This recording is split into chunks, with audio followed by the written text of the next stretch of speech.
Et si nos actes, au fond, parlaient bien plus fort que nos convictions les plus profondes? C'est une idée qui bouscule un peu tout, et c'est ce qu'on va explorer aujourd'hui. L'idée que ce qu'on fait, et non pas ce qu'on dit croire, eh bien, c'est peut-être ça la véritable mesure de notre rapport au sacré. Du coup, ça nous amène à une question qui a l'air toute simple. Ça veut dire quoi vraiment, mais croire en un verset divin? Est-ce que c'est juste une pensée, une déclaration? Suffit-il de dire « Ah non, moi je n'y crois pas » pour être considéré comme un croyant? Ou est-ce que la réalité est beaucoup plus profonde, beaucoup plus concrète? C'est ce fossé-là entre les mots et les actes qu'on va creuser ensemble. Bon, en général, on a cette image assez claire, n'est-ce pas? D'un côté, il y a la croyance et de l'autre, l'incrédulité. Deux idées bien opposées. Mais, et si on changeait complètement de perspective? Si on se disait que l'incrédulité, finalement, ce n'est pas une pensée, mais un geste, une action. Prenons ce verset, par exemple. C'est un point de départ absolument crucial. Il ne parle pas juste de mécroire dans le vide. Non, il lie directement cette mécréance à une conséquence radicale. Les œuvres, les actions deviennent vaines. Le lien entre ce qu'on pense et ce qu'on fait est donc posé d'emblée, aucun même du sujet. C'est vrai que dans l'imaginaire collectif, c'est souvent assez simple. Le mécréant, c'est qui? C'est celui qui, intellectuellement, rejette une idée. Point. C'est une définition qui repose entièrement sur les mots, sur les pensées. Mais voilà, c'est précisément là que tout pourrait basculer.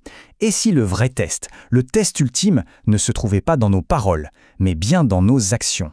Pour vraiment saisir cette idée, je crois que rien ne vaut une petite histoire.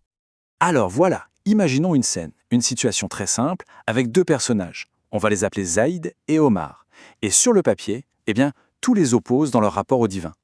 D'un côté, on a Zaïd. Lui, il est convaincu que le Coran est une création humaine. Et de l'autre côté, on a Omar. Pour lui, c'est tout l'inverse. Sa foi en l'origine divine du texte est totale. On a donc deux visions du monde, deux certitudes qui semblent à première vue complètement irréconciliables. Ok, maintenant, mettons-les face à un test très très concret. Un commandement qui ne parle pas de grandes théories, non, mais de la protection des plus vulnérables, les orphelins. Et c'est là que le paradoxe éclate au grand jour. Zaïd, celui qui rejette le livre avec ses mots, il en respecte scrupuleusement le commandement. Et pendant ce temps, Omar, celui qui professe sa foi haut et fort, il piétine ce même commandement. Leurs actions deviennent le miroir inversé de leurs paroles. Alors, forcément, la question devient inévitable. Si on regarde uniquement leurs actes, qui a réellement mécru à ce verset? Est-ce que c'est celui qui l'a nié du bout des lèvres ou celui qui l'a trahi par ses actions? Cette petite histoire, en fait, elle nous force à regarder au-delà des apparences. Elle nous pousse à essayer de définir ce que signifie mécroire, non pas en théorie, mais dans les faits, dans le concret. La réponse, quand on regarde les actes, elle est sans équivoque. Le véritable mécréant, face à ce verset, c'est Omar. Et attention, c'est là que c'est subtil. Son geste, le fait de prendre les biens de l'orphelin, ce n'est pas une conséquence de son incrédulité, c'est l'acte d'incrédulité lui-même. L'idée vraiment cruciale ici, c'est que l'incrédulité peut être une action, un verbe. C'est l'acte de transgresser. Pour prendre un autre exemple, une personne qui s'empare de l'héritage de sa sœur, par cet acte, elle mécroit au verset sur l'héritage. Peu importe si elle prie 5 fois par jour, ces actions-là parlent bien plus fort que sa foi déclarée. Alors, cette distinction, elle nous pousse à aller encore plus loin. Il faut carrément redéfinir les termes qu'on utilise. Faire la différence entre la croyance, au sens d'une opinion intellectuelle, et des concepts bien plus profonds comme iman ou islam. Prenons Aqidah. Qu'est-ce que c'est? C'est le credo, la doctrine.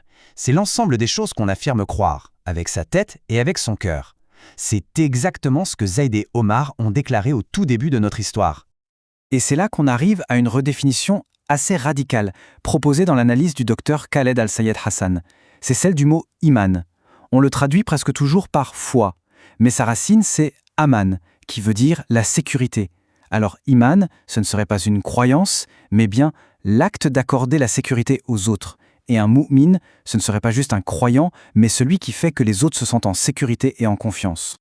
Et on peut appliquer exactement le même principe à islam, qui vient de salam, la paix.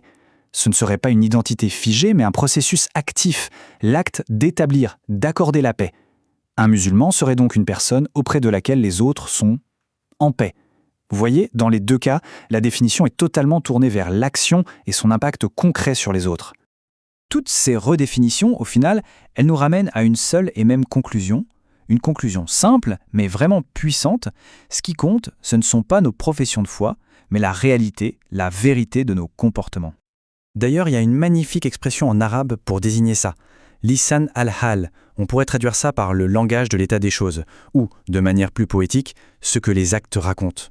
C'est cette idée que nos actions forment un langage à part entière, un langage qui révèle qui on est vraiment, de manière bien plus honnête que nos propres mots. Parce qu'au bout du compte, les déclarations, ça peut s'envoler avec le vent. Mais les actes sont gravés dans la pierre. C'est l'action concrète, l'action réelle qui pèsera dans la balance. C'est ça, le véritable fondement de la responsabilité de chacun. Et c'est peut-être ça, la leçon la plus importante de cette analyse du Dr Khaled Al-Sayed Hassan. Nos actes ne sont pas juste des actes. Ils sont notre témoignage le plus fidèle. Ils sont en fait la mesure ultime de qui nous sommes vraiment, bien au-delà de l'image qu'on essaie de projeter. Et ça nous laisse avec une question assez vertigineuse finalement. Si nos actions étaient les seules à pouvoir parler sans qu'on puisse prononcer un seul mot pour se justifier ou s'expliquer, quelle histoire raconterait-elle sur nous? Quel témoignage donnerait notre propre Lisan al-Hal?